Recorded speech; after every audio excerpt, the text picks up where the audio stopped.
Cal Banyan's Hypnosis, etc. You know what? I talked way too much last time. I'm going to have Elronn talk a lot more. Hey, if you're watching this anywhere except calbanyan.com, go there right now. You'll find this video on other websites, but they don't have all the cool stuff that we have right below this video. Links, additional text, and graphics that make this video much more valuable for you. All right, this is Cal Banyan's Hypnosis, etc. with Elronn Ferguson, and let me tell you a little bit about Elronn. Elronn is one of the, I think he was the last person to go through our very rare Banyan internship program. So I got to watch his videos and coach him along the way when he was brand new with 5-path and 7-path. And you know what? He is a 1%er. I'm in the top 1% of the profession. Anytime I see someone that needs hypnosis services, they can't fit into my schedule, I send them over to Elronn because I have complete confidence in him. How you doing, Elronn? I'm doing good, Cal. And gosh, it's been a journey. I've been here over 3 years now. Oh my gosh, I knew you since you were just a whippersnapper. I was just a fresh little hypnosis lamb. Back then I was so much nicer, I think. Well, and your head was full of all that kind of mush from other schools and stuff. Yeah, it took a while to get that out. Reshape it, mold it by fire and brimstone. Yes, you think I was last intern. Of course, I'm the last. I'm the bookend. The last book on the shelf. Although... Imagine how important that would be if I would just die. Then you'd be the last ever. That would be... Hey, I got some... No, just kidding. So, Cal, which way are you taking on the way home today? You could never keep up. Yeah, oh, yeah, that's definitely true. I don't have a radar detector on my car for nothing. Exactly. And then as soon as I get home, I'm hopping on my Harley, and I am heading out of town. Yeah, 500 horsepower, right? Come That's on, right, baby. Mm-hmm. That's what we do. Well, if you guys don't know who Cal is, he is the 500 horsepower hypnotist of all time. I mean, whatever it is, he's full force, full tilt. Once you get him going, he steps on the accelerator and it's like a train going down the track. If you see him for sessions, if you get training from him, the race is over before it starts because Cal knows hypnosis. He knows more than anybody that I've ever met as far as how to move a client from having their issue totally overtake their lives to being completely free. I've never seen anything like it, and that's why I'm here. That's right. We move them from feeling bad to being glad. That's right. All right, what you got for me? Oh, can I do a couple announcements real quick? Go for it. Hey, you guys, over there on the blog is my schedule of classes. You can go to hypnosiscenter.com to get the latest version. You could be watching this 10 years from now, and the hypnosiscenter.com will always have my latest schedule for classes. The NGH approved Banyan Hypnosis Certification Super Course with 5-path and 7-path, and our Week of Power. I also want to mention that, yes, we just got the word last week that the Solid Gold Weekend, the National Guild of Hypnotists Solid Gold Weekend, which is by invitation only, some of the highest scored, most awarded speakers from the National Guild of Hypnotists Convention are invited to come to the Solid Gold, and it's going to be in Anaheim this year, February 25th and 26th. Let's see, that's it. That's all my announcements. Oh, this is not an announcement. It's something I want to talk about later. Go ahead. What you got for me? We'll have you keep that up your sleeve, right? You got it. Let's go ahead and continue where we left off last episode. We were just talking about the pros and cons, mostly cons, about one day getting rid of the word hypnosis, and we started to really discuss hypnosis and trance and how these words are interchangeable. And right now we're going to segue into the idea that there is a hypnotized feeling, and how that came about, what to do about it, if it is definitely something that you have to have with each client, or if it's not important. So, Cal, why don't you give me, what's your 2 cents about how that idea that there's a hypnotized feeling came about? I'd love to give you a dissertation on that, but you know what I figure? I talked way too much last episode. Why don't you start off with that, and then you can hand it to me when you're done. You said that already. All right, fine. You want this? You want a piece of this? All right, I'll show you. So, as far as the hypnotized feeling is concerned, sometimes my clients, they come to me and they go, oh, well, I felt deep last time. I mean, I've heard it all. They've said, oh, that was really strong. Yeah, I felt like that was some strong hypnosis. Or, man, oh boy, I felt really hypnotized. And I've also heard, I didn't feel anything. I didn't feel hypnotized at all. Are you sure that, I didn't feel it working? I've had people open their eyes and look at me and go, all of a sudden they just open their eyes and look at me and they go, it's not working. I don't feel anything. And we'll talk about how to handle that in a moment. But one of the reasons I think that that's out there in people's mind is, you think about it. You watch TV your whole life and hear stories your whole life about people going into hypnosis, people going under hypnosis, all the crazy things people do. And through that time, starting from a little kid, you start to make up a constellation of all the kinesthetic sensations that you think that must feel like. And so you make it up in your mind. You have this preconception, this idea of, okay, well, that person who's squawking like a chicken, they must feel that. Or they see a person who's walking on glass, they go, they must feel maybe tingly. Or another person might look at it and say, oh, they must feel heavy in their body. Or the other person might look at it and say, they must feel like they're in a magical trance. And they have their own internal representation for what being in a magical trance feels like. And so they have this idea, or they have this belief, or they have this made-up kinesthetic expectation. And when they sit down in your office, half of the time they might feel that same magical sensation, because what's expected sometimes tends to be realized if they have a particularly strong or powerful imagination, or whether they're more kinesthetic in nature. And sometimes they have more of a type A personality. They sit down and they wait for it to happen. They wait for that magical feeling to come.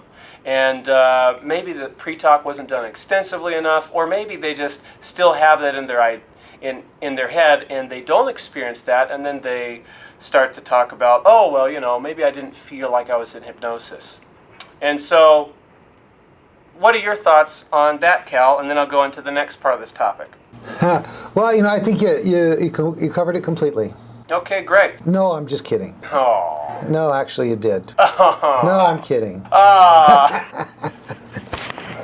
Okay, the thing is one of the big things is they expect to either go to sleep or to be unconscious. So if they can still hear you, they think, oh, I'm not doing it because I'm still awake, or I'm no longer conscious. And I think that's where most of that comes from. And that's why it's very, very important that we do one special thing. Go ahead. I'm going to guess what that one special thing is. Well, if I was Cal, I'm going to channel Cal. If I was Cal, what would I say? Well, aside from the obvious, give them a big, extensive pre-talk, explain to them what we mean when we say sleep, or say, when you go in hypnosis, you're not going to be asleep or unconscious. But what was the special thing, Cal? I'm dying to know now. Okay, well, first of all, we don't in person give our thorough pre-talk, because it would get boring, it would drive you crazy, and you wouldn't have consistent quality. So we have a video called The Truth About Hypnosis, where I give my pre-talk once and then we play that for our clients. That takes care of about 90-95% of their questions, and they're given a pen to write down any questions they might have. When that's done, then we figure the pre-talk is done. But then, the one really important thing we need to do is, once we've got them hypnotized, we need to covertly test for a deep level of hypnosis, at least stage 4 on the Harry Aaron scale, threshold of somnambulism, and then we can overtly test for a lighter stage of hypnosis, such as hypnoidal or light hypnosis, using like eye lock or arm lock, or catalepsy is a better word for it, and prove to them that they're hypnotized. And then that's when they find that they cannot open their eyes because we suggested they couldn't, or we lock their arm out in front of them and they can't lower it because we tell them that they can't, even though they try and they try and they try, then they are convinced that they're hypnotized. These are called convincers, and so we don't have to worry about any dumb preconceptions that they might come in with. And one more thing. A good pre-talk removes any misconceptions that they might have about hypnosis that could cause fear or make them think that they're not in hypnosis. But there's one fear that all clients have who've never been hypnotized before that we cannot eliminate with a good pre-talk, and that is the fear that they cannot be hypnotized. So when we do convincers, like eye lock convincer, arm catalepsy convincer, then what happens is not only do we override their need to quote feel hypnotized by proving that they're hypnotized, it also is a convincer that they can do it, and it removes that last fear that no pre-talk could ever remove. Back to you, Elronn. That's great, Cal. One thing that I like to do additionally is I like to really stress the importance of the reason that they're here isn't necessarily so that they can experience a hypnotized feeling, but it's so that they can get their issue resolved. Because sometimes you don't have people, they're still looking for that kinesthetic magical sensation or to feel deep or under. And we can address that in the pre-talk, and maybe they still have it. I mean, obviously, the number one rule of troubleshooting is that if something isn't working, then something before it wasn't done thoroughly enough or correctly. And so whenever there's problems like that, we take a step back. I tell people before I begin with them, I say, listen, from time to time, you might wonder that there might be a hypnotized feeling, but if you want to know what hypnosis feels like, I want you to put your feet on the floor, take a deep breath, let it out, close your eyes, open your eyes. That's what hypnosis might feel like. It doesn't necessarily feel like anything because, in fact, you've been in hypnosis thousands of times in your life. And explain to them, yeah, what we do is we make sure that you're the proper level of hypnosis, but what you're really here for. I'm way more concerned that the suggestions that we give you in hypnosis work after the hypnosis is over. After all, we always say that's why we get paid the big bucks. It's so that the suggestions for confidence or for strength or for motivation work after the hypnosis is over. And that is one thing that I always like to do, to kind of really shift their focus so they don't get fixated on that. And obviously, like we always say, do a really good pre-talk and say, well, listen, it's not a coma. You're going to be able to hear everything that I say while you're in hypnosis. And if you don't hear me, let me know, because you're missing what's going on. You'll miss the whole thing. Don't fall asleep. And so, yes, the hypnotized feeling does not happen with everybody. Some people never get a sense that they've been kinesthetically hypnotized. They just don't get there because their mind just doesn't work that way. Or what are your thoughts on that, Cal? Can we always create a hypnotized feeling in the body with every client? Is that possible, and is that necessary? Well, I vary from you a little bit on that. I don't believe there is such a thing as a hypnotized feeling. I don't either. I talk to my clients and I say hypnosis is a heightened state of suggestibility. So hypnosis will feel like pretty much whatever we suggest to you. If we suggest that you feel relaxed, then guess what? Hypnosis is going to feel like relaxation. If we suggest that your eyelids are locked down, glued shut, squeezing tight, cataleptic, then it's going to feel like that muscle tension. So hypnosis does not have a feeling in and of itself. Sometimes people will come in and they'll say, I saw so-and-so for hypnosis, but I never felt hypnotized. And so it's kind of a red flag that goes up, and I need to let them know that I cannot vouch for whoever you saw before. I don't know the quality of the hypnosis, but hypnosis in and of itself doesn't feel like anything. And that's just the way it is. And I just leave it at that. Amen to that, Cal. Now, how about this? What do you think about the idea that hypnosis is mutually exclusive with a brain state that has alpha brain waves? Yeah, I've talked about this before. That's a bunch of baloney.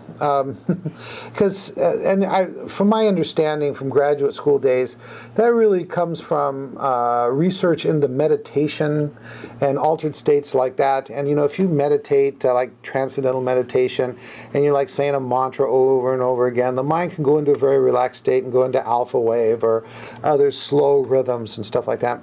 And I think that hypnotists have wrongfully borrowed from that research, and very easily we could show that people can do all kinds of things in a heightened state of suggestibility. If you've ever seen a stage hypnotist act, some of those people are actually hypnotized, and they're singing and dancing and goofing off. We can do age regression, and the person might be crying or experiencing a very emotional situation.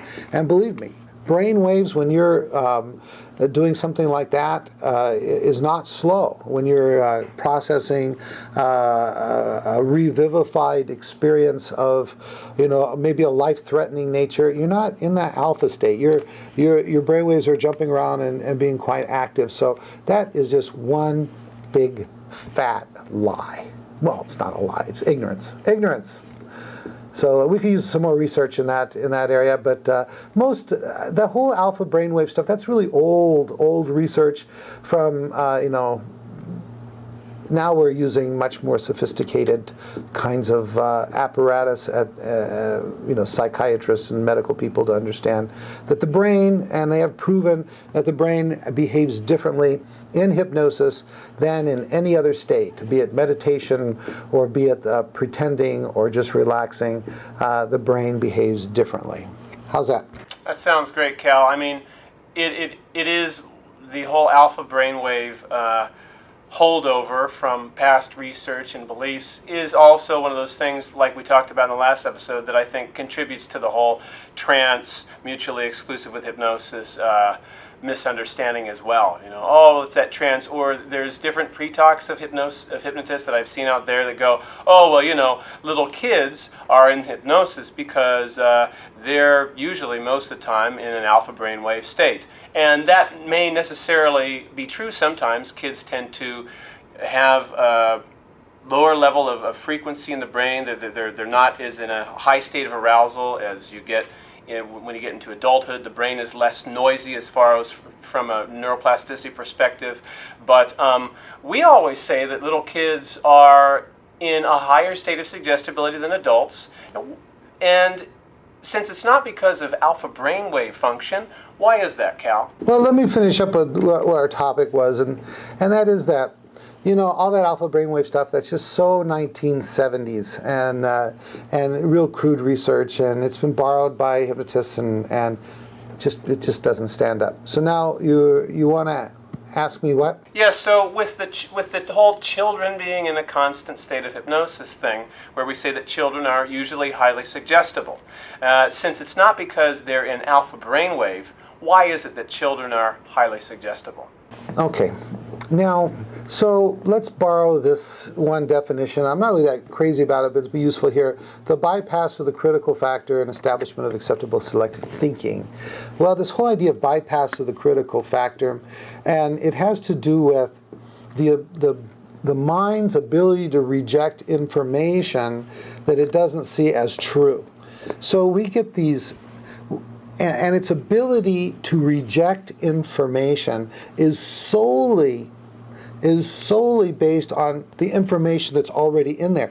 Stuff that's consistent, beliefs, thoughts, ideas that are consistent with what you already believe tend to go readily accepted by the subconscious mind. That information comes in and reinforces what's already in there.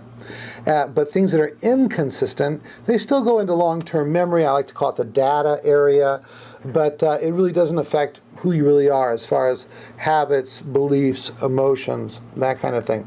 So the ability of the critical factor, or what I like to sometimes call the protective part of the mind, to reject these suggestions that come from the environment or from a hypnotist or even an adult or figure like that in their life, is solely based on what's already in there. And when you're very young, you don't have that much experience in the world. And so when information is given to you by someone in authority, or even not an authority, it could just be another child.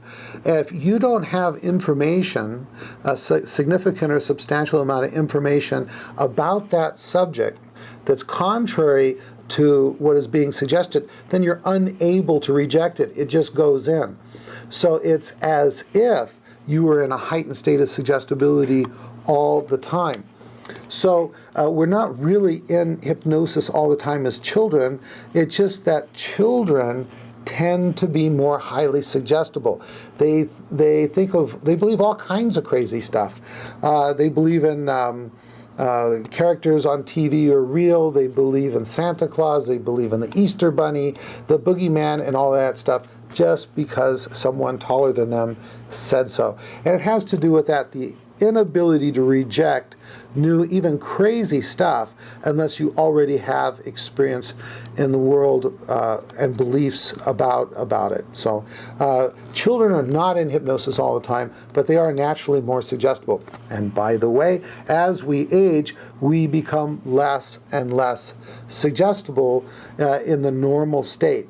Now, once we go into hypnosis, we can always be highly suggestible to the suggestions we like and want from the hypnotist. But in the normal state of suggestibility, that varies, being highly suggestible as a child and less suggestible as we gain more experience in the world and as we get older. How are we doing on time, Elronn? I think we're out of time, Cal. Oops. And I just wanted to add one more thing before I wrap it up and give a preview for coming attractions, and that is that everyone does have their own arbitrary level of suggestibility. I mean, everyone has someone in their life that they just kind of believe anything you tell them, or they're more gullible than others. And other people that are more of a skeptic. They just don't believe in other stuff. And this, like Cal was talking about, goes and relates to what's already in the subconscious mind about that thing.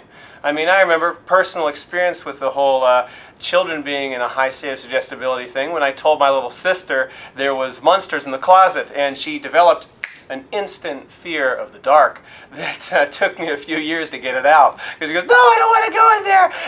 There's monsters in my room." No, I go, "I was just kidding. There's really no monsters in your dark. In your closet, there's no monsters under your bed. It was a joke. It wasn't true."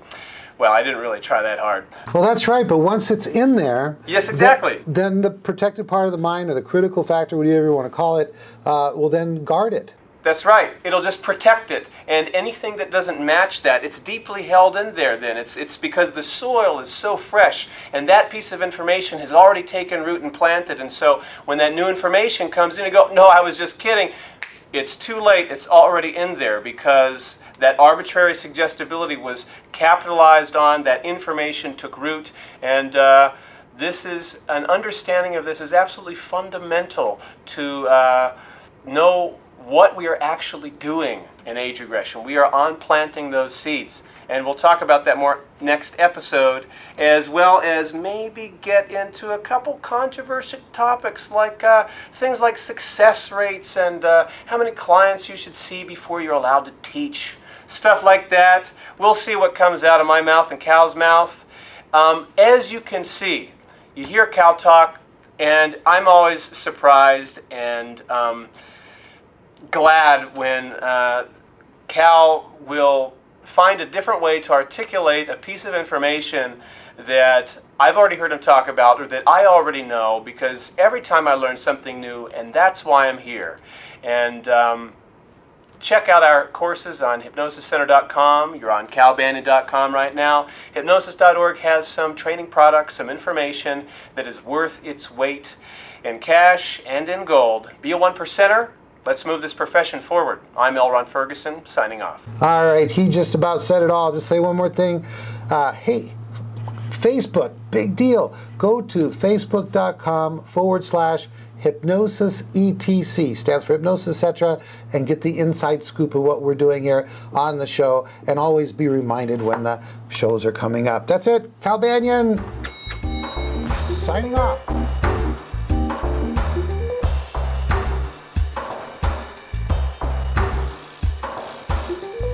This recording is the property of Cal Banyan and Cal Banyan's Banyan Publishing Incorporated. All rights reserved, for private use only, may not be duplicated without written permission.